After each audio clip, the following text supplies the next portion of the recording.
I must mention to the audience that today is Rajeev Chandrasekhar's wedding anniversary. It's perhaps an underlining of the importance of G20, not just this conclave, that he's willing to sacrifice that to be here to discuss. Rajeev, all through the morning, every speaker who's spoken has touched on DPI and India's prowess as far as DPI is concerned. You've had international acclaim and recognition from even the likes of Bill Gates. And you had a consensus at the G20 Digital Economy Meet in Bengaluru. What's next in terms of creating these into concrete collaborations and turning this into India's soft power in a global environment? So I think, thank you for, first of all, acknowledging that I have a difficult evening with my wife, explaining that I'm not in Bangalore, but let me move on to the topic of DPI. I think, look, one of the amazing things about the Indian presidency of the G20 has been how center stage the DPI conversation has become. And, you know, if you look at pre the Indian presidency, the conversation about the DPI was still a very India-centric conversation. India was very proud, obviously, about the progress that we had made, and we had built the India stack. And there were many countries that were interested in engaging with India. But the India case study and the use of technology, the way India under Prime Minister Narendra Modi ji has over the last 9 years, to really transform governance, to really transform democracy and the lives of Indian citizens, and create a vibrant innovation ecosystem as well, has really caught the attention in the post-COVID world of all of these countries today, including the big, powerful G20 nations. So I'm actually very pleased and happy that this vision way back in 2015 that the Prime Minister had, that technology can really, truly empower and transform, and that India's case study of how it has done so is now beginning to catch the imagination of, and in a sense, many, many other nations want to jump onto this train of digitization and all of the collateral benefits that digitization brings to their countries, to their people, to their economies. And you've recently said that India's public delivery mechanism will be dominated by the DPI in the next couple of years. It will be the cornerstone of all government-to-citizen interface. Is that an ambitious target within the next 2 years? Do we have the systems in place for that? No, absolutely. I think it is certainly a vision of our Prime Minister. It was a vision in 2015. We have demonstrated on that vision through a very, very exciting win-win relationship with the private sector and the government and the citizen at the center of that partnership. And the ambition now for the government of India that the Prime Minister has signaled is that we want to intensify the digitalization of the government and governance process. We want to expand the DPI framework to cover almost all public services, and therefore continue to widen and expand the innovation ecosystem that, in a sense, supports it and takes the DPI forward.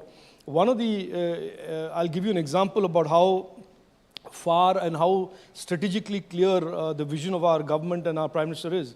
He said way back in 2021 that he wants artificial intelligence and learning to be built into DPI, and therefore AI for governance becomes a very important use case for artificial intelligence in India. So that is where we see the DPI progressing, that is where we see the India stack progressing. And even if you are a bitter cynic or the bitterest opponent of the government, you cannot but accept and acknowledge the fact that there are countries around the world that are lining up, in a sense, to say, look, can we also take this open source, very flexible, very innovative India stack, the India DPI, and customize it and implement it in our countries as well. A lot of this will also depend on how private sector startups innovate in terms of customized solutions for other countries in the world. Is there any concrete example? I know there were about 11 countries after the G20 meeting in Bengaluru who have agreed on the DPI. Right. This one. Are there any concrete agreements that we've reached in terms of enforcing the India model, if I can call it that, in the rest of the world? So I want to be clear, Veera, that we are not really enforcing any model. What we are doing today is essentially turning on its head the narrative about technology, that technology is very expensive and that technology is very exclusionary, that only the very rich countries and the very rich people can afford the luxury of digitalization. This was the narrative for many years, that if a country wanted to digitize, if a country wanted to create solutions, they had to go running to these big, powerful technology companies that were invariably in the West.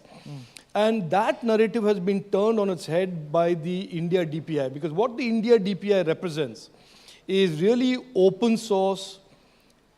Nobody owns it, but it is available for everybody, and that there is an ecosystem of India stack developers who are startups, small and medium technology companies, who are there to support the implementation of the India stack or the India DPI in any geography or any new application.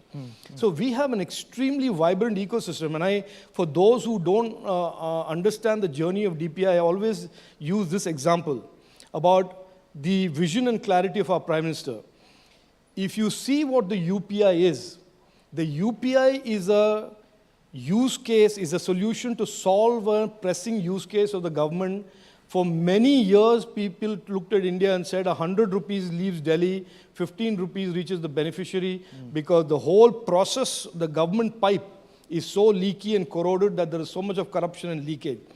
To solve that use case, the Prime Minister came up with JDY, then DBT, and and then you had UPI evolve. So just understand that you have governance problems being solved, and at the same time you have this vibrant innovation ecosystem, which has now become one of the world's biggest fintech innovation ecosystem. So it is the power of technology that has been discussed and debated on for years and decades. I think India has now become the preeminent country in the world to actually take technology and empower our people, and at the same time create this very, very vibrant and exciting ecosystem of startups and developers to support that innovation. You've observed this not just as the minister, you've seen this telecom grow as an industrialist for many years.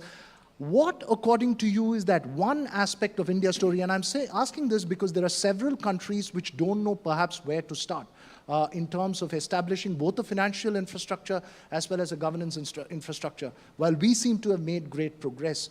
What do you think is that one aspect that you think has defined India's move forward in this area? I think it is not, and I think the one big difference between how technology has been used and viewed in the post-2014 India versus the pre-2014 India is that in the pre-2014 India, the narrative about technology, and I'm not saying it's bad narrative or good narrative, was essentially about, oh, it's a great area, there's a lot of billionaires being created, lots of companies, lots of innovation, a lot of jobs, a lot of investment coming in, and it was part of the general economy, and this was a sector that was about 3 to 4% of the GDP. Post-2014, there is a conscious effort to embed technology into governance. And I always say this to audiences who don't know this. Pre-2014, India and our state governments have spent over 5-6 lakh crores in what has been euphemistically referred to as e-governance. So there have been multiple thousands and lakhs of crores spent by state governments on e-governance, but in 2014 there was still no platform or there was no framework. There were multiple independent solutions floating around with different pieces of people developing it, but there was no overall framework, there was no overall government of India architecture, there was no governance architecture.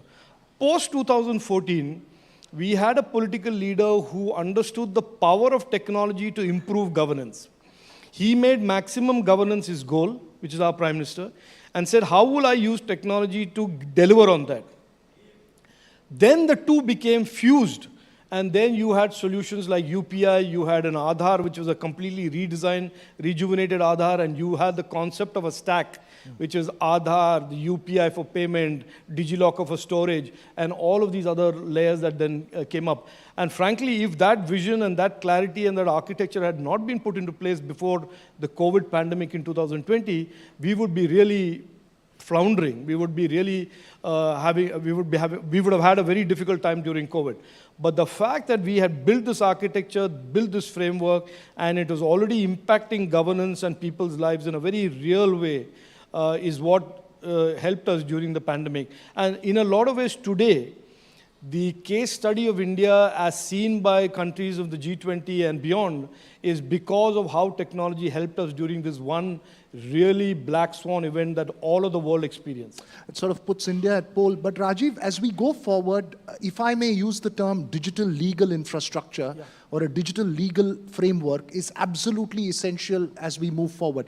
Now, your Digital Personal Data Protection Act is a starting step to it. Now, you have mentioned, and before I get into the finer aspects of the law, you've mentioned that it will create behavioral changes in data platforms and data companies.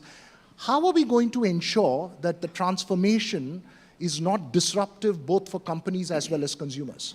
So I'm actually going to continue with your last question and then go into this one, Veera. As we digitize and as we move from a country that was only about 35 crore Indians online, we are now about 85 crore Indians online, and by 2025 we'll be 120 crore Indians online, largest connected nation, increased and more intense digitization of our economy. Certainly there are two challenges that arise. One is cyber security, which is ensuring that our digital Nagriks, the 120 crore digital Nagriks, use the internet, see the internet as safe and trusted, and that there are measures of making sure that any crime or user harm on that is addressed through our cybersecurity framework. So that is one aspect. The second is, certainly it is not a secret, it's a very well-known fact, that as much as the internet represents good, there are also bad actors on the internet. And one of the aspects of bad actors is platforms essentially using personal data of digital Nagriks, small businesses and citizens, and misusing them, exploiting them, creating business models out of them, businesses out of them. Now, we believe that, and the Prime Minister has signaled very early on, after the 2017 judgment of the Supreme Court, that we need a global standard cyber law framework. And one element of that is the Digital Personal Data Protection Bill that you refer to. The twin objectives of that Digital Personal Data Protection Bill is, one, to put the brake on the misuse and exploitation. Brake as in B-R-A-K-E, not B-R-E-A-K. B-R-A-K-E, brake on that. The second is, much more medium to long term, is to create a significant symmetry in the relationship, addressing the asymmetry between citizen and the platform, and therefore a bigger, deeper behavioral change of accountability to those whose personal data is being used here. Now, it is certainly a different regime from where we are today. It is certainly not going to be easy or quick for people to transition, but the government of India has made it very clear that we do not want any abrupt, disruptive transition. We want the transition to be smooth. We want the transition to be orderly. At the same time, we don't want the transition to be such a long period that the citizens for whom the rights have been embedded in this bill are denied that, embedded in this act, are denied those rights. So we will see, we'll sit with the industry, we'll sit with consumer groups and figure out what is a reasonable, normal period to provide for an orderly transition to this new regime of more accountability and more symmetry. It's still work in progress. Of course, the act just got passed by Parliament, and we are in the process of talking to people. We have a number of things to do. The Data Protection Board needs to be built and notified. The rules need to be discussed and notified, and we certainly will give them a transition period to transition to in a manner that is not disruptive and it's orderly. So as we make that transition, one of the transition, the concern that's been raised, and it's a serious one, is over the fact that the DPDP, in a large sense, gives enormous power for the central government, both in terms of the influence it would have over a data protection board, as well as exemptions that it can offer, and these questions have been raised to you as well. Isn't that a genuine concern, and isn't that also important to rectify in case it has to gain credibility for that entire structure? So let me just say this, and I don't mean to be rude or disrespectful for anybody who has a view like that, but it is, to gently respond, it is a wrong view. Because the powers that have been given to the government to use are really in very narrowly defined circumstances of emergencies. So if there's a national security incident, you don't certainly expect the government to go to the suspected terrorists and say, can you give me your consent for your personal data? If there is a health pandemic and the patient's blood group is important to be seen by the hospital or the government, you certainly don't want the government to go seek consent during a pandemic. If there is an earthquake or a natural disaster or a flood, and there's a patient who requires help or a family that requires assistance, it's certainly not the case that anybody can make that you have to go seek consent at that time. So the exceptions or exemptions, if you want to call it that, are for legitimate purposes and are for very, very narrowly defined purposes. Now, please understand that some of this argument is being put forth by people who believe privacy is an absolute right. In India, privacy is a fundamental right. And every fundamental right has reasonable restrictions. And those reasonable restrictions are that government to discharge its duty during a pandemic, government to discharge its duty during a natural disaster, government to discharge its duty during a national security event will need some exceptional powers. And those powers have been very well defined, very well carved out, and very well put. So that is on that question. On the DPB, this conversation again, I think, is because people, I would certainly request them to read it. The DPB is not a regulator. It is simply a body that adjudicates the consequences of a data breach. So if your data is with me, and I have consented to protect your data, but I breach it, sell it, accidentally, wittingly, unwittingly, the DPB is the body that steps in when you complain to it that says, Mr. X, you are therefore liable for so many crore rupees after a hearing, of course. That's all. Now, the DPB is a body that has to perform in a transparent manner and in a very open manner because the appeals of the DPB decision lie in the TD SAT where there's a judge who's a chairman. And the appeal from there lies in the Supreme Court. So I actually would like to reinforce this point that the performance of an institution like the DPP will be measured by its own conduct, its own actions. And I think we should give it time. We are building these institutions for a modern age, for the India decade.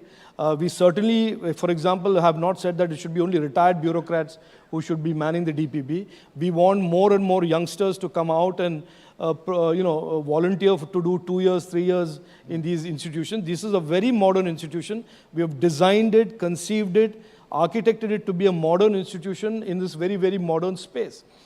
Now, is there a reasonable chance that it will succeed? I believe yes. Is there an outside chance that there is a failure or some kind of a problem?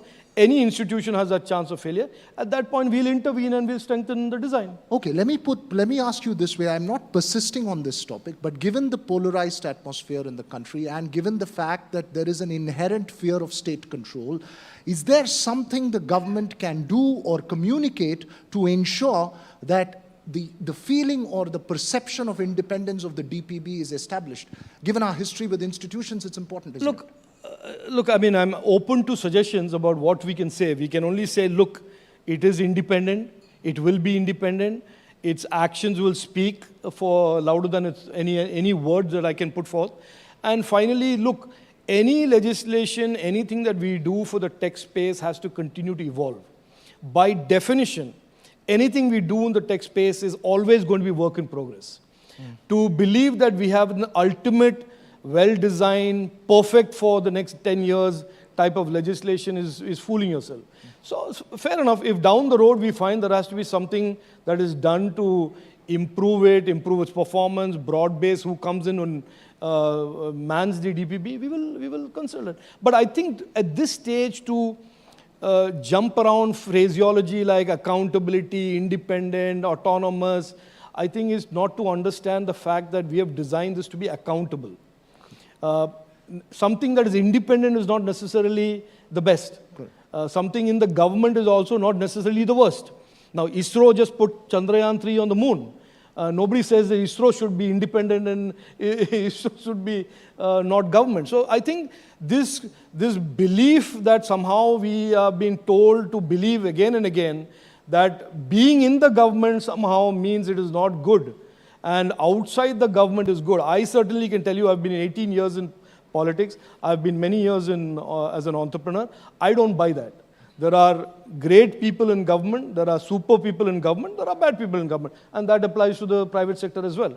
So we should only look at these things through the prism of accountability and performance, and if there is a failure, the government of the day will certainly step in and fix the failure. Right, unfortunately, not all of us have the perception from inside the government. Most of us have it from outside. But Rajeev, just another point, not necessarily related to this, and this is in the context of law and order before I move into AI and more substantive issues as far as digital economy is concerned. In the context of law and order, one of the things that has been resorted to for law and order agencies is an internet shutdown. We've seen that in Manipur, we've seen that in Jammu Kashmir, we've seen that in Nu, for instance, when there is violence. But there is, on the other hand, we are looking at building a DPI where your entire government service is dependent on the internet. There is absolutely no question of internet being a fundamental right. Is there a thinking that's on to find a way out and make sure that internet shutdowns are not essentially the way to a trigger for a law and order situation immediately? So the internet shutdown or a lawful shutdown of the internet is not something that is unique to India. The UK does it, the US has done it, India has done it, many countries do it. When they are faced with a situation where misinformation and false information becomes so viral, because that is the inherent attribute of the internet, that fake news and misinformation travels at a velocity of 10, 20, 30 times faster than the truth. And this is something that there are studies done, we have done the studies ourselves, and the audience that a misinformation reaches is a huge audience, again 10 to 100 times more than the audience that the truth and the facts get to. So there is like I said, the internet for many years and technology in general for many years was always seen as a power for good. And I won't tell you how old I am, but certainly I'm old enough to tell you that I worked at the early days of the internet. And so it was a utopia. Internet would connect all the good people in the world and all good ideas would be exchanged and we would just build a better future, better world. That was the construct. But we also know there are state actors, there is deliberate misinformation, there is weaponization of misinformation. We have seen this recently in the Khalistani bot example, which the Washington Post exposed. We have seen the DG ISPR in Pakistan using misinformation. So therefore, misinformation is unfortunately today one of the biggest harms and challenges for all democratic societies. Not just India, it is true for the US, it's true for UK, it's true everywhere. And weaponization of misinformation is basically the reason why internet shutdown, which is almost a last resort, is being having to be resorted to. Because how do you deal with misinformation today? No country is able to figure out. That is why the Singapore government has come up with these very tight restrictions on misinformation, which is why the Australians are doing it, which is why the Canadians are doing it. So I think it is time in India as well that we have a discussion around misinformation. We are certainly in the Digital India Act, the next step of the legislative framework for the digital space, going to have a whole section on misinformation. And I think that's a good time to have this conversation. If we figure out a way to make the internet safe and trusted, then there is lesser and less need for internet takedowns. But at the moment, the internet has as much of good stuff, truth, as it has misinformation. And we have to figure out a way of how to deal with it. I don't want to persist on that point. Obviously, as you say, there are concerns over disinformation as well, from all actors in that field. But and you also said you won't tell us your age. I'm sure you're not old enough to forget your wedding anniversary, which you're flying back to this evening. I just want to touch on the concept of artificial intelligence, and the Prime Minister has said that you need a global regulatory framework on it. It's perhaps the most the biggest challenge that we face today as we move forward. What's the thinking on that? Is there some shape for such a regulatory framework that's come? And from an India point of view, what would be the biggest concern? So AI, for example, again, like I said, like the internet and like most of technology, we believe AI is a force for good.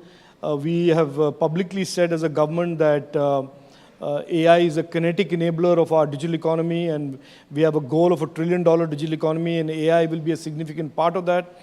The Prime Minister, way back in 2021, talked about India for AI and AI for India. So we are very heavily invested in artificial intelligence in terms of our digital economy. Now, having said that, like I said, if you marry misinformation and the threat of misinformation and the power of AI to take misinformation to another level altogether, which I have personal experience of even during the Karnataka election, the deep fakes that are now coming out of the AI world are just way, way too good. You had Mammootty and Mohanlal play Godfather. Yeah, exactly. And that was still, in my opinion, a bit crude and rough around the edges. But there are sophisticated models today churning out deep fakes that are absolutely indistinguishable from the real stuff. So we have to figure out a framework where, like the rest of the internet, AI does not cause harm. And our initial approach to this, which you will see in the Digital India Act, is that we will regulate, if you want to call it the word regulation, but at least create the guardrails for all of emerging technology through the prism of user harm. So in simple English, what this means is, we will say, look, you can innovate anything you want in AI, accepting your innovation cannot cause harm, cannot cause criminality. And as long as you agree to that basic principle, you can create the next fanciest, spiffiest innovation. Yeah. So this is tentatively our approach. We don't want to be prescriptive. We don't want to say this you should not do, that you should not do, which is certainly the way the Europeans are going. We have approached this. We will see during consultation what is the general feedback of the industry and the consumers to it, and then we'll move forward. You're making a very nuanced point. India's approach is not the way the Europeans are approaching the issue. Yeah, so our approach in the privacy side has been very different from the European GDPR. The European way of regulating the space is a lot more prescriptive. They go way into details and they say, you shall not do this, you shall not do that. I mean, it's a slightly different approach. Ours is more principle-led. Ours is more citizen rights and citizen and platform obligation-led. So if you look at the GDPR and read the DPDP, you will see that this is a much different, if I may say so, more elegant, more principle-based, less prescriptive. Of course, that I'm saying it, so I'll say good things about the DPDP, of course. But the GDPR is not, I'm not saying it's bad or it's wrong, but they take a slightly different approach of being more prescriptive. I think they are signaling to the world that they want to be prescriptive in AI. And what we are, at least at this stage, saying is that we want to be regulating all emerging technologies through the prism of our safety and trust goals of the internet and user harm. Yeah, you know, we may be walking into a world where you may be a deep fake, I may be a deep fake sitting having a conversation here, and the real one could be somewhere else. So, you know, moving forward from AI and digital data protection, coming to some policy decisions that the center had taken in terms of the ban on laptops from outside, and you know, it's been deferred. What's the intention behind the move? There seems to be still lack of clarity in terms of communication and a lot of concerns raised by manufacturing giants. So there is no ban. So first of all, I just want to be very clear up front. There is no ban, there is no licensing, there is no license Raj. Unfortunately, I think the communication of what we did wasn't the best and the most perfect. So I think all of the spin then walked into the vacuum and then started positioning this as licensing Raj and license Raj and etc. It is none of the above. I'll explain to you what our thinking is. The Indian digital ecosystem is at an inflection point. We think the next 3 to 5 years, the demand for digital devices, whether they are smartphones or laptops or servers for data centers that power the cloud, is going to exponentially go up.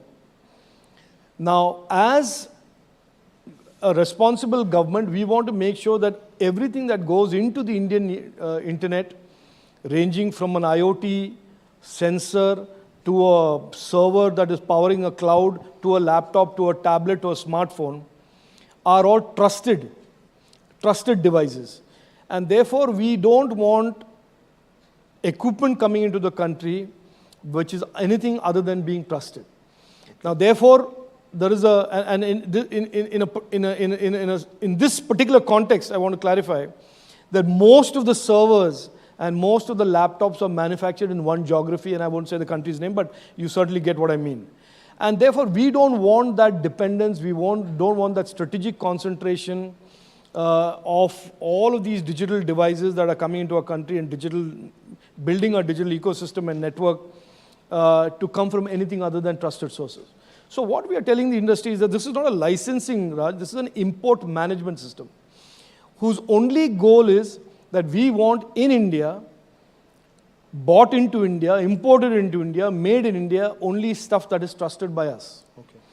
And as an extension of that conversation, we are saying, look, why don't you manufacture in India, because then you're certainly trusted. Or if you are wanting to import it, we'll certainly figure out where you can import it, but you should import it from a trusted source. That is the net sum and substance of what we are attempting to do. Unfortunately, I think the way it came out, it wasn't communicated correctly, and that happens.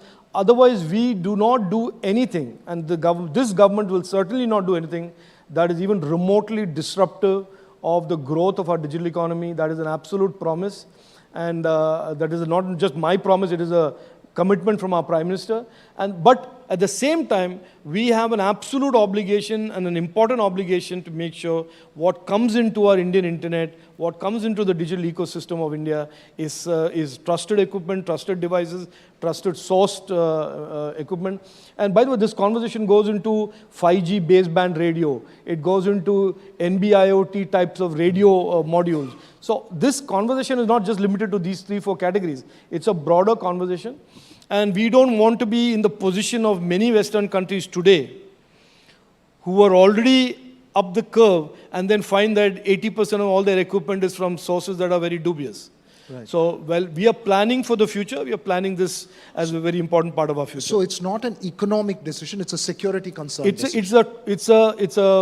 a future of our internet, future of our digital ecosystem consideration around trusted equipment and trusted products. And a last couple of questions to you, and I want to speak about something you've been passionately involved about, which is the semicon space, the semiconductor space. Now, this is a globally extremely competitive space with countries like the US offering, you've obviously got Micron to sign up in Gujarat.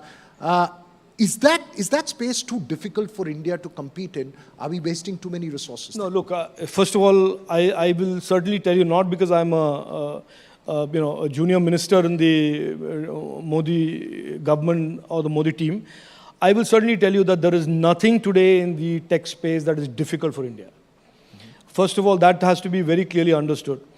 This is a country that is today building INS Vikrant with the electronic and sensor capability that can match or outmatch anything that is sailing anywhere on the seas. This is a country that has taken a complex project like Chandrayaan-3 and executed it, conceived it, built it, executed it over 4 years. This country today is building chips, designing chips that are powering our Vikram lander. The chips were designed in India by the Space Application Center and manufactured in the Semiconductor Complex Limited in Mohali. So I think for a minute to believe that there is something that is not doable for India is not to understand where we have reached in the last 9 years. But semiconductor fabs are a holy grail in a sense of it's an intersection of science and engineering, science and technology at the ultimate level. It is very, very, very complex science, it is very complex engineering, and it is the ultimate in manufacturing and science and engineering and everything combined. And we are having to do all of this after 65 years or 70 years of doing nothing about it. So I think we should understand this is a medium to long-term game. We didn't do anything for the 65 years. We are trying to do in the next 10 years what China tried to do in 30 years, spent $200 billion and failed. And we are trying to do this in the next 10 years. So we will get there. I have absolute confidence that with this type of clarity, strategic clarity of our Prime Minister, we will certainly get to fabs. But before that, we will be doing a number of equally exciting things in packaging innovation. We will be doing a number of exciting things in designing next generation chips out of Indian startups and Indian companies working in partnership or without partnership with foreign companies. So we will certainly be in the next few years making a significant mark on the semiconductor supply chains and value chains that we were absent from 65, 70 years. You're a confident man with all these this ones. I hope you'll be confident when you meet your wife this evening. What are you planning to get for her? First of all, I have to break the bad news that I'm not going to meet her this evening. So that is, so that's the thing. But I will certainly catch up with her on 29th for Onam. Okay. And I'll be with family for Onam. Yeah. Thank you so much, Rajeev, for taking time out and speaking with us here.